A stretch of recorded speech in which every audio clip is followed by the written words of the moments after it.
This is Duke University. I'd like to introduce Zaheer Ali, who is finishing his Ph.D. at Columbia on the history of the Nation of Islam, Mosque number 7.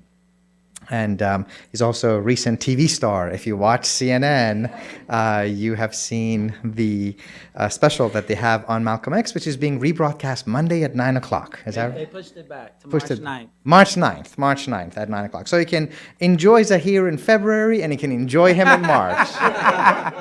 He's a man whose legacy is going to take over many months of TV. Please join me in welcoming Zaheer Ali.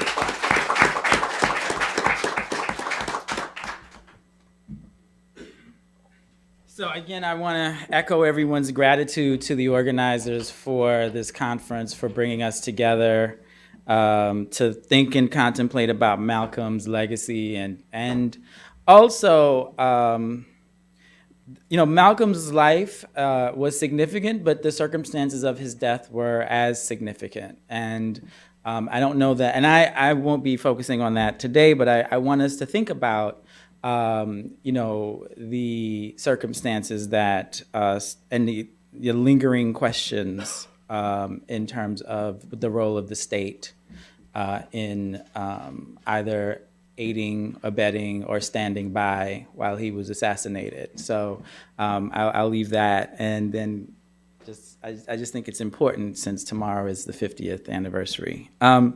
So my presentation is called "These Are the Breaks and Continuities: Curating the Malcolm X Mixtape Project." So how many people are familiar with hip hop? Okay. Well, in hip hop, breaks, the break in a hip hop, and it kind of comes out of is the instrumental portion of the music. Usually it was just all percussion, and it was that portion, like the DJ would have 2 of the same records and would just keep playing that same portion, skillfully, basically looping that to extend it into a much longer track. And this would provide the background for the dancers, the break dancers who would dance during the break. It would also provide the music for the MC to tell a story, to do the narration. And I thought about that because These Are the Breaks is from a Curtis Blow song. These are the breaks. Anyway, I'm not gonna rap. I'm not Michael Eric Dyson, so I don't really rap. And I thought this was an effective way to think about how we think of Malcolm in terms of segmenting his life, right? And if Malcolm's life is often understood as a series of epiphanies or breaks. He starts out as Malcolm Little, then there's Detroit Red, then there's Satan while he's in prison, then there's Minister Malcolm X when he joins the Nation of Islam, then there's Al-Hajj Malik Shabazz, when he goes and makes the pilgrimage, and then his final stay in Africa, he's given the name Omawale, meaning the sun has returned, right? So these are all kind of these multiple ways that people understand Malcolm. And what I want to think about is, if this were an LP, if Malcolm's life were an LP or a record, where's the break, right? Where's the segment that has been used and looped to provide or to tell his story? And I would argue that the segment most used, right? The sample most used in telling Malcolm's story is that period between Minister Malcolm X and his leaving the Nation of Islam, right? And so part of trying to think about this, so I'm looking at this in terms of Malcolm's life, but I'm also looking at the popular memory. So we've talked about oral histories, and one of the projects we started with the Malcolm X Project at Columbia under Dr. Manning Marable. We had all these things doing. We had a lot of stuff going on. We did an online annotated version of the autobiography of Malcolm X. We had an oral history project. We had a seminar. And one of the things that we never finished was something called the Malcolm X Mixtape. Now, if you don't know what a mixtape is, you don't even have to know hip hop. Like back in the day when you would make a slow jam tape for your boyfriend or girlfriend, with all your favorite slow jams. this is a form of recontextualizing, right? Because songs are usually released in context of an album or a project where an artist wants to put them in a specific context to tell a specific story. And people who make mixtapes, you know, they pull their different songs together because they're telling a different story, right? Which is usually I want to get with you. So we wanted to do this project with Malcolm to document Malcolm's influence on music. And we started off with hip hop, but I've kind of revived the project for my Malcolm X class. And this is kind of, you know, just giving you a sense of what the interface will look like when it's done. It's not public yet. But we are compiling all of the songs that have reflected Malcolm's influence in any way, shape, or form, okay? The project started with 20 songs that were hip hop, but at this point I have identified 50 songs, a little bit over 50 songs that include hip hop, rock, funk, folk, punk, and I haven't figured out, we haven't decided on what the actual interface. This is like the very popular grid interface that everyone likes with their web designs. And, you know, when you click on it, kind of the equivalent of liner notes come up, which is describing the artist, their relationship to Malcolm's legacy, discussing how Malcolm appears in the song, and then a kind of classification. So if I click on the track list. All right, so I know I have to do this. Okay, so this is, okay, sorry, I'm trying to it's not mirrored. Okay, so these are the tracks that I've identified, right? And again, in keeping with this idea of the narrative power of recontextualization, there are a couple things that we've done we've devised for this, is classifying the tracks in three ways. So side A means it is Malcolm's voice is present, like he's actually sampled, right? Side B means, side B means he's referenced. Okay, I'm just side B means he's referenced. His voice is not present, but there's some kind of reference to him. And then what I call the outtakes. The outtakes are more obscure reference to Malcolm that is not consistent with how we popularly understand his legacy, right? So for example, we have this track, Malcolm X by Lil Wayne. And anyone that's familiar with Lil Wayne is not someone you would normally think of when you think of Malcolm X's legacy.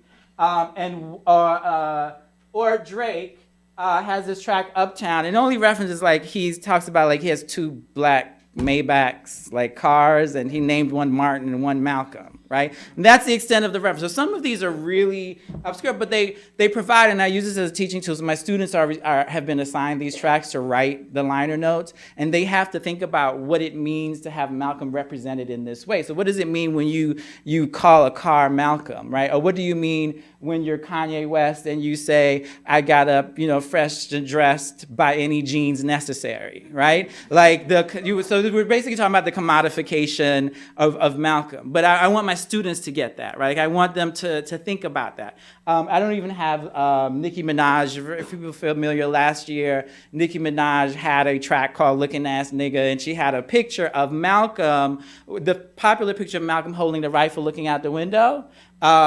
And so I want my students to think about, what does it mean when Malcolm is referenced in these ways, right? The ways that we may not normally think of. So those are the outtakes. And this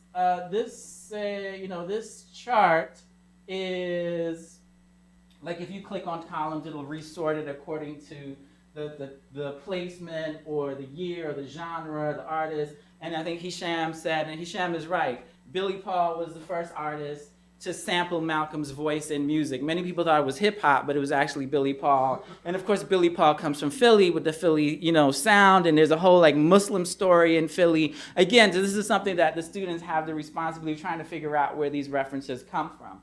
Okay, let's get back to the slideshow. Okay. So What I want to do is play a few samples of focusing on the particular time period I want to focus on for the frame of this conversation is the late 80s, early 90s, which many people consider the golden age of hip hop, or people consider like the age of the emerging political hip hop.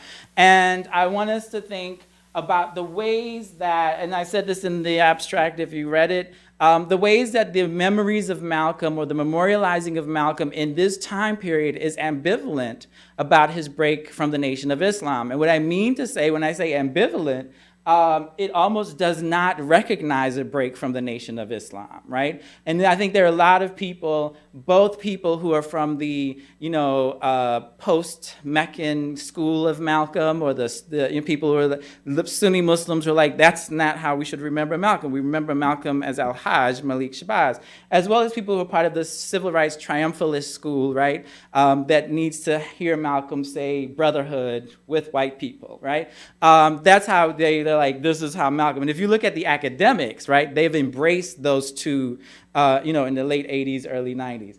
But what hip hop is doing, though, is challenging that historical narrative with a popular memory, right? And I want us to think about why that is. So the first track, I'm going to play a clip.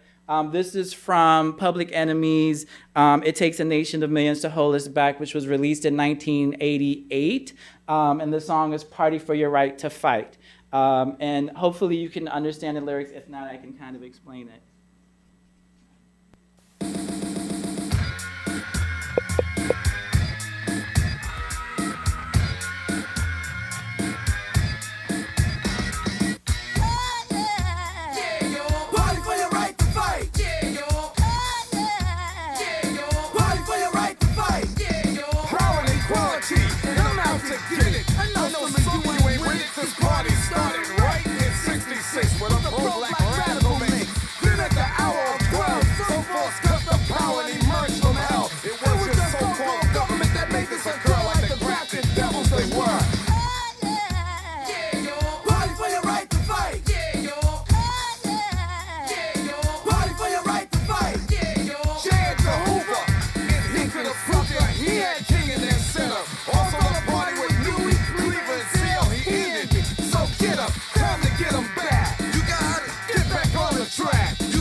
Okay, so there's a lot going on there, right? There are a lot of breaks being pulled. There's the Black Panther Party. There's J. Edgar Hoover's COINTELPRO. He had King and X set up. So there's Martin Luther King, there's Malcolm X, and then there's Grafted Devil, which is NOI theology, and it's word up to the Honorable Elijah Muhammad, know who you are to be black, right? So these are all different breaks that are looped together to create a different kind of narrative, right? And they weren't the only ones. I'm gonna play two more examples. I'm gonna think about why this narrative was so compelling at that particular moment in history. Okay.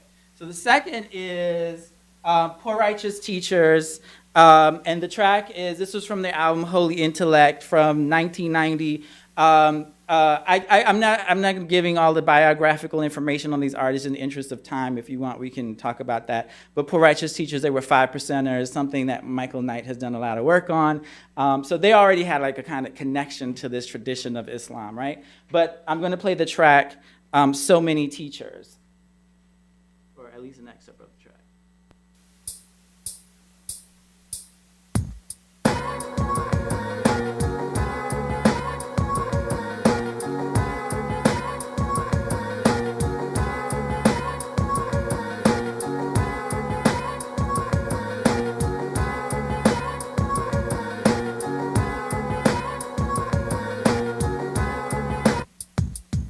So many teachers, yet so little mental being seen. Everybody's ruling, yet nobody's being king. Word is life, G. But culture free, how could this be? Our people need some leaders and some positivity. Like Farrakhan, G. Or like that brother Malcolm X, who turned the hands of time when giving knowledge of himself. It's sort of simple, see? Okay, so what's really interesting here is where he says, all right, we need some teachers like Farrakhan or Malcolm X. And one of the things that people have not really talked about is the way this 1980s, 90s resurgence, rediscovery of Malcolm X is inextricable to the emergence and rise of Louis Farrakhan, right? That they almost feed each other, right? And if you know the history, of course, Louis Farrakhan was one of Malcolm's ministers. He was called like one of Malcolm's ministers. He was Malcolm's Malcolm trained him. But when Malcolm left the Nation of Islam, of course, there was great acrimony, and Louis Farrakhan was one of the people that spoke out against Malcolm and stayed with Elijah Muhammad. So historically, it is, let's say, not historically or historically challenging, troubling, concerning to put the two of them in the same sentence this way, right? But again, there's history and then there's memory, right? And I think one of the things I want us to think about is how we value history and devalue memory sometimes. And maybe there's something memory can teach even historians, right? This merging of identities of Louis Farrakhan and Malcolm X in hip hop was not only done in this case, but here's another track I'm going to play, and this is from Ice Cube's Predator album, and the track is called Integration. And what it is speaking of breaks and samples and loops, it's just a series of excerpts of different people talking, and it's just put together. It's just Ice Cube doesn't appear. Ice Cube's appearance on this track is his control over what excerpts are placed next to each other. Okay. If Martin Luther King, Roy Wilkins, or any of these compromising Negroes who say exactly what the white man wants to hear is interviewed anywhere in the country, you don't get anybody to offset what they say. But whenever a black man stands up and says something that white people don't like, then the first thing that white man does is run around to try and find somebody to say something to offset what has just been said. This is natural, but it is done. You know what I think? I think you've given up. Given up on what? On the ideal of an integrated America, the dream of Martin Luther King. I think you've given up. I'm not trying to be a smart aleck now. I'm telling you honestly that I think you've given up. You know, it's interesting how white folks sit here thinking that I have a reason to lie to you as though you are so powerful and you are so wonderful, and I'm so ashamed of my words that I have to twist and turn. Please, you're not dealing with that kind of man. You're dealing with a man who means what he says and says what he means. Now listen. All right. If Martin Luther King... So this is Malcolm, Donahue, Farrakhan, right? And there's no, if you read the liner notes, there's no clarification who's speaking. You either know who they are or you don't, or you assume it's one voice or it's one program. They're all on the same talk show, right? And this, again, is what I mean when this recovery of Malcolm in hip-hop during this time period was ambivalent about his departure from the nation. And part of that had to do with the social context and the political context in which this hip-hop was being created.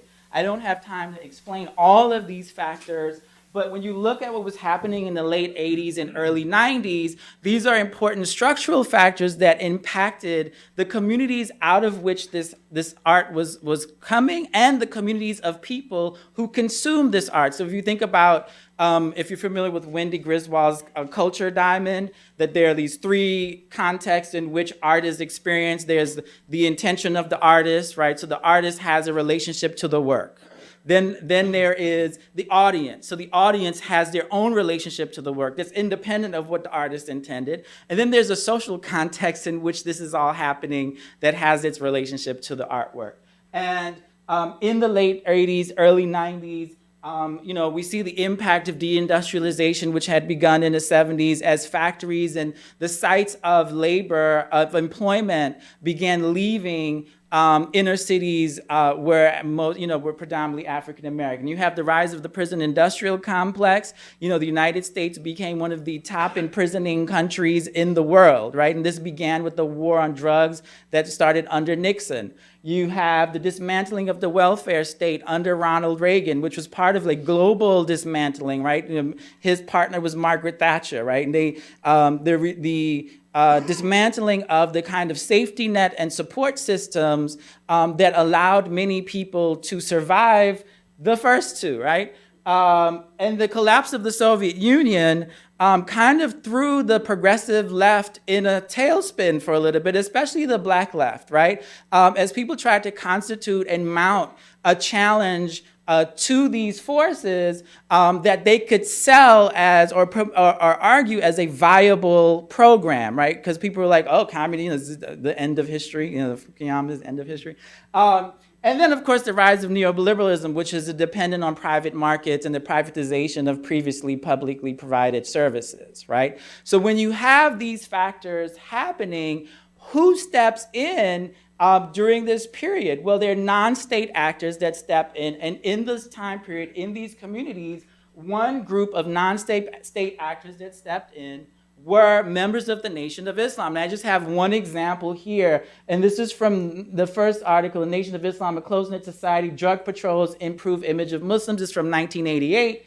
Muslim dope busters to widen patrol.